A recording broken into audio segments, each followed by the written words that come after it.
जय हिंद। एक जज साहब शाम के समय अपनी पत्नी से जरूरी बातें कर रहे होते हैं। तभी अचानक दोनों के बीच में कहासुनी होती है। पत्नी कह देती है कि तुम मुझे इससे अच्छा गोली ही क्यों नहीं मार देते। अब जैसे ही जज साहब इस बात को सुनते हैं तो उन्हें गुस्सा आ जाता है। इसके बाद वो अपनी पिस्टल बाहर निकाल लेते हैं और अपनी पत्नी के ऊपर तान देते हैं। थोड़ी ही देर में जज साहब गोली भी चला देते हैं और इसके बाद जिस जिस व्यक्ति को ये बात पता चलती है उसके पैरों तले जमीन निकल जाती है, क्योंकि जज साहब अपनी जजमेंट्स के लिए, न्याय देने के लिए बहुत ही मशहूर और पॉपुलर थे।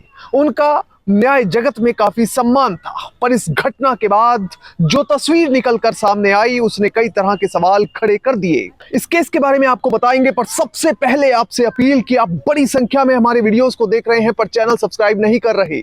अगर आप इस वीडियो को देख रहे हैं तो फौरन चैनल को सब्सक्राइब कीजिए, बेल नोटिफिकेशन ऑन कीजिए, वीडियो को ज्यादा से ज्यादा शेयर करें और इसके साथ ही अपना कमेंट देना ना भूलें। इस पूरे केस की सच्चाई जानने के लिए वीडियो को बिल्कुल आखिर तक देखें, कतई भी स्किप ना करें। अब ये पूरा मामला समझने के लिए आपको चलना पड़ेगा जज जेफरी के घर। दरअसल उनके घर उनका इकलौता बेटा है, उनकी पत्नी है जिनकी उम्र 65 साल हो चुकी है और वो उसे बहुत प्यार करते हैं। दरअसल जज साहब का बेटा डलास में यूनिवर्सिटी के अंदर पढ़ता है और जज साहब ने वहां पर अपने बेटे की सहूलियत के लिए उसे घर खरीद कर भी दे रखा है ताकि उसे किराया ना भरना पड़े और रोज रोज किसी भी परेशानी का सामना ना करना पड़े। जज साहब और उनकी पत्नी का ये प्लान था कि जल्द ही वो रिटायरमेंट ले लेंगे और रिटायरमेंट लेने के बाद वो भी अपने बेटे के पास उसके घर में जाकर रहने लगेंगे और अपने बुढ़ापे को अपने बेटे के साथ ही बिताएंगे। अब फिर आ जाता है साल 2023। गर्मियों के मौसम में बार एसोसिएशन के द्वारा एक पार्टी का आयोजन किया जाता है जिसमें जजेस के साथ साथ वकीलों के परिवारों को बुलाया जाता है। अब इस बीच हॉकिंस नाम का एक व्यक्ति जज जेफरी के परिवार से मिलता है, उनकी पत्नी से मुलाकात करता है और मुलाकात करने के बाद दोनों काफी देर बातचीत भी करते हैं। वो जज के बेटे को बताता है कि मैंने काफी स्वादिष्ट खाना बनाया और वो तुम्हारी मां ने अपनी सोशल मीडिया अकाउंट पर पोस्ट भी कर दिया। अब एक तरह से ये व्यक्ति जज के बेटे को चिढ़ाने की कोशिश कर रहा था और बताने की कोशिश कर रहा था कि मैं कितना स्वादिष्ट खाना बनाता हूं। पर कुल मिलाकर जो पूरा परिवार था वो ठहाके लगा रहा था और खुशी का इजहार कर रहा था। परिवार को देखकर यह लग रहा था कि शायद उनसे खुशदिल और खुशनसीब परिवार कोई भी नहीं होगा। इसके बाद आता है 3 अगस्त का दिन। 3 अगस्त को जज साहब अपनी पत्नी से कहते हैं कि कहीं रेस्टोरेंट में खाना खाने के लिए चलते हैं और वो जब रेस्टोरेंट में पहुंचते हैं तो घर की बातें होने लगती हैं, बेटे के करियर की बातें होने लगती हैं और पास्ट में जो कुछ हुआ है उसको लेकर बातचीत होने लगती है और इसके साथ ही जज साहब अपनी रिटायरमेंट से जुड़े प्लान भी अपनी पत्नी को बताने लगते हैं।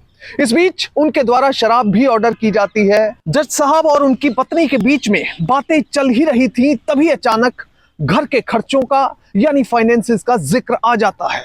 जज साहब अपनी पत्नी से खर्चों को लेकर कुछ बात करते हैं, दलील रखते हैं, वहीं उनकी पत्नी उनकी दलील को पूरी तरह से ऑब्जेक्ट करती है। अब जब ये वाद विवाद और तकरार चल रहा था तो ये कहासुनी इस कदर तक बढ़ी कि ये बहसबाजी में तब्दील हो गई। इसके बाद जज साहब को गुस्सा आने लगा और कथित तौर पर रिपोर्टेड फैक्ट्स के मुताबिक उन्होंने अपनी पिस्टल पर हाथ मारा और अपनी पत्नी को इशारा किया कि मैं पिस्टल भी चला सकता हूं, यानी तुम पर गोली भी चला सकता हूं। इसके बाद रिपोर्टेड फैक्ट्स के मुताबिक पत्नी को गुस्सा आ जाता है और पत्नी रेस्टोरेंट से निकलकर बाहर चली जाती है। जज साहब एक बार अपनी पत्नी को बुलाने की कोशिश भी करते हैं पर वो कोशिश नाकाम रह जाती है क्योंकि दोनों के बीच में किसी बात को लेकर तकरार बहुत ज्यादा बढ़ चुकी थी। और रेस्टोरेंट के बाद सीधे पत्नी घर पहुंचती है। थोड़ी देर बाद जज साहब भी बिल का भुगतान करते हुए घर आ जाते हैं। इसके बाद घर में आकर दोनों अपने बीच हुई बहसबाजी को भुलाने के लिए टीवी सीरियल भी देखने की कोशिश करते हैं। टीवी देखते हैं काफी देर और उसके बाद फिर से जब दोनों के बीच में बातचीत शुरू होती है, एक बार फिर से वही मुद्दा निकलकर सामने आता है और फिर वित्तीय खर्चों को लेकर बहसबाजी शुरू हो जाती है। इस बीच जज साहब की पत्नी कथित तौर पर रिपोर्टेड फैक्ट्स के मुताबिक कहती है कि अगर तुम मुझे बिल्कुल पसंद नहीं करते या फिर मुझसे इतनी नफरत करते हो तो तुम मुझे अपनी असली पिस्टल से गोली क्यों नहीं मार देते। जज साहब जब ये बात सुनते हैं शुरुआत में इग्नोर करने की कोशिश करते हैं, पर इस बार उन्हें गुस्सा बहुत ज्यादा आया।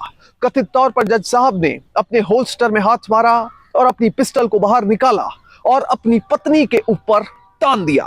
जब उन्होंने अपनी पत्नी के ऊपर पिस्टल तानी तो शुरुआत में लगा कि शायद वो मजाक कर रहे हैं या फिर अपनी पत्नी को डराने की कोशिश कर रहे हैं, पर थोड़ी देर बाद जो कुछ होने वाला था वो शायद उनकी पत्नी को और उनके बेटे को भी पता नहीं था। जज साहब ने ज्यादा देर इंतजार ना करते हुए अपनी पिस्टल को लोड किया और सीधा अपनी पत्नी पर गोली चला दी। अब जैसे ही पत्नी पर गोली चली वो जमीन पर गिर पड़ी और उसके बाद बेटा दौड़ता दौड़ता अपनी मां की तरफ आया, पर तब तक वो अपनी जान गंवा चुकी थी। अब जैसे ही यह घटना घटित होती है जज साहब अपने बेटे को बुलाते हैं और उसे कहते हैं कि तुम फौरन पुलिस को फोन करो और इस घटना की जानकारी दो। अब बेटे को भी कुछ समझ नहीं आ रहा था कि पिता ने मां की हत्या की है, क्या जानकारी मैं पुलिस को दूं, क्योंकि अगर पुलिस को जानकारी दूंगा तो पिताजी को पुलिस पकड़ कर ले जाएगी।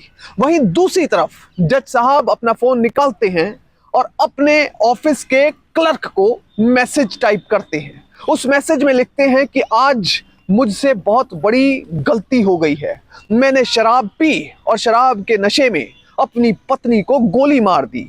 बहुत बड़ा अपराध हो गया है जिसकी वजह से अब मैं कोर्ट नहीं आ पाऊंगा क्योंकि मुझे पुलिस की हिरासत में और जेल में रहना पड़ेगा। अब इस घटना की जानकारी जैसे ही पुलिस को दी जाती है कुछ ही मिनटों में पुलिस घर पर, पॉश इलाके में स्थित जज साहब के घर पर पहुंचती है।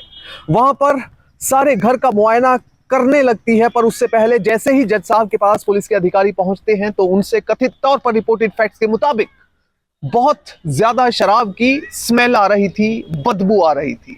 अब इसके बाद पुलिस पहुंची उनकी पत्नी की बॉडी के पास, तो उनकी पत्नी कमरे में लहूलुहान नीचे फर्श पर पड़ी हुई थी, जिनके धड़ से खून निकल रहा था क्योंकि उन्हें वहां पर गोली लगी थी।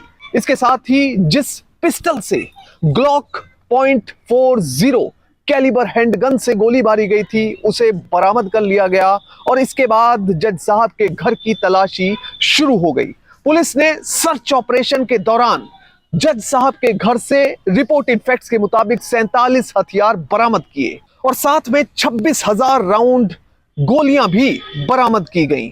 सारे हथियार जज साहब के नाम पर रजिस्टर थे, मगर इनमें एक हथियार ऐसा था जिसका कोई अता पता नहीं था, किसी के नाम पर वो राइफल रजिस्टर नहीं थी। इसके बाद पुलिस ने इसे लेकर भी एक मामला दर्ज किया। जज साहब की पत्नी की हत्या का मामला तो दर्ज कर ही लिया गया।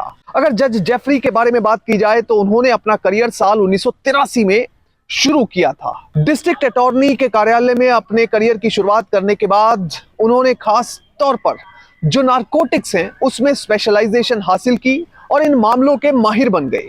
इस दौरान उन्होंने कई पुरस्कार जीते, पर इस सफलता को हासिल करने के दौर में उनके कई दुश्मन भी बने, जिसके बाद उन्हें हर समय अपने पास पिस्टल रखनी पड़ती थी ताकि कोई दुश्मन उन पर हमला ना कर दे। इसके बाद साल 2012 से लेकर 2014 तक जज साहब बार एसोसिएशन के अध्यक्ष भी रहे और 2014 में उन्हें जज के तौर पर नियुक्त कर लिया गया। जज के तौर पर अपनी सेवाएं देते हुए उन्हें काफी एक्नॉलेजमेंट मिली और उन्हें अपने द्वारा दी गई जजमेंट्स के लिए याद किया जाने लगा। अगर जज साहब के परिवार की बात करें तो उनके पिता सेना में थे और सैन्य परिवार में परवरिश होने के कारण उन्होंने छोटी सी उम्र में ही एशिया के कई देशों को घूम लिया था। जज साहब की पढ़ाई कैलिफोर्निया के लॉ स्कूल में और कॉलेज में हुई थी। शादी हुई साल 1996 में। जज साहब और उनकी पत्नी के परिवार में बेटे का जन्म हुआ, जिसके बाद से वो अपने बेटे और पत्नी में हमेशा बिजी रहते थे, यानी कि एक फैमिली ओरिएंटेड व्यक्ति थे। पर अचानक से उनका परिवार किस मोड़ पर आकर खड़ा हो गया ये शायद किसी ने अंदाजा भी नहीं लगाया होगा। अमेरिका के ऑरेंज काउंटी में हुई इस घटना से हमें सीख क्या मिलती है? सीख ये मिलती है कि जज या कोई भी पुलिस अफसर कितना भी पावरफुल हो, कोई और भी व्यक्ति कितनी अधिक ताकत या शक्ति रखता हो, पर अगर गलत काम करता है कोई भी व्यक्ति तो वो एक ना एक दिन कानून के शिकंजे में जरूर फंस जाता है। जज साहब ने अपनी पत्नी को गोली मारी, हालांकि उन्होंने बचने की कोशिश नहीं की, सबूतों को मिटाने की कोशिश नहीं की, पर बाद में कोर्ट में यह प्लीड जरूर किया कि यह घटना अचानक से हुई घटना है, इसे प्लान करके अंजाम नहीं दिया गया था। पर इतना हमें समझना चाहिए, जो लोग इस चीज के पक्षधर हैं कि घर पर पिस्टल रखनी चाहिए और बिना लाइसेंस के हथियार रखने चाहिए, तो ये जरूर अपने मन में रखना चाहिए कि कोई भी व्यक्ति जो हथियार रखता है उसके पास धैर्य भरपूर मात्रा में होना चाहिए। अगर किसी व्यक्ति के पास धैर्य नहीं है, पेशेंस नहीं है, तो इस तरह की घटनाएं आए दिन घरों में होती रहेंगी। इनसे बचने के लिए हथियारों से भी दूर रहना पड़ेगा, तभी हम एक सुरक्षित समाज का निर्माण कर सकेंगे। जय हिंद।